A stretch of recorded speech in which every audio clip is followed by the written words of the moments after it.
This is the third problem in the practice test for Python, and this is involving another function and using strings.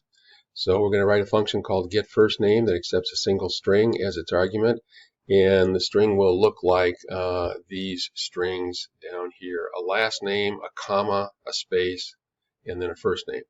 And we want to get the first name. Okay, so let's flip back over to our editor. And let's write our function called getFirstName. Going to pass in a name.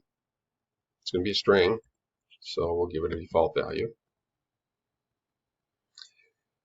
And I know that the first name is going to be whatever follows a comma and a space. I can assume that much about what gets passed in. So let's, I'll call it comma equals name dot find, and what I want to find is the comma and the space both. But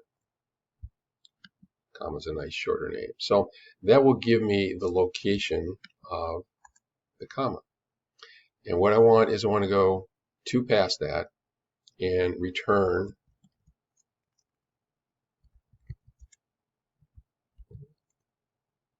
and I want to do a slice starting at comma plus 2 and going all the way to the end. So I just need a colon there. I don't need to specify what the last item is. And now if I flip over to Word and if I copy this code and then flip back to my editor here, and let's test our code and get that back up against the left margin. Now we should be ready to run it. You have to save it first.